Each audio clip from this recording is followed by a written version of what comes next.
এক ছিল ঘন জঙ্গল।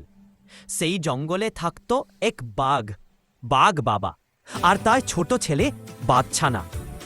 শোন বাপ, এই জঙ্গলটায় বাঁচতে হলে শক্ত হতে হয়। সবাই শিকার করতে শিখতে হয়, না হলে কেউ তোকে মানবে না। কিন্তু বাঘছানা এসব শুনলেও মন দিত না।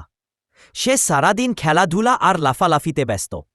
একদিন বাঘ বাবা খাবারের খোঁজে বেরিয়ে গিয়ে একটি জিরাফকে আক্রমণ করে।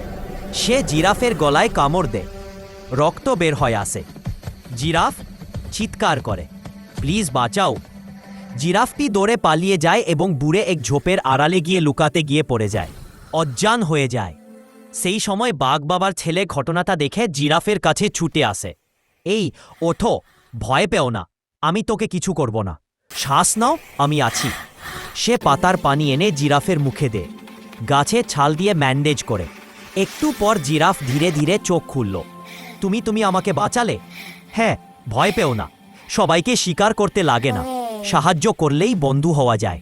বাঘছানা বাবার কাছে ফিরে যায় এবং বলে, বাবা, তুমি সবসময় শিকার করতে শেখাও, কিন্তু দেখো, বন্ধুত হতে আসল শক্তি।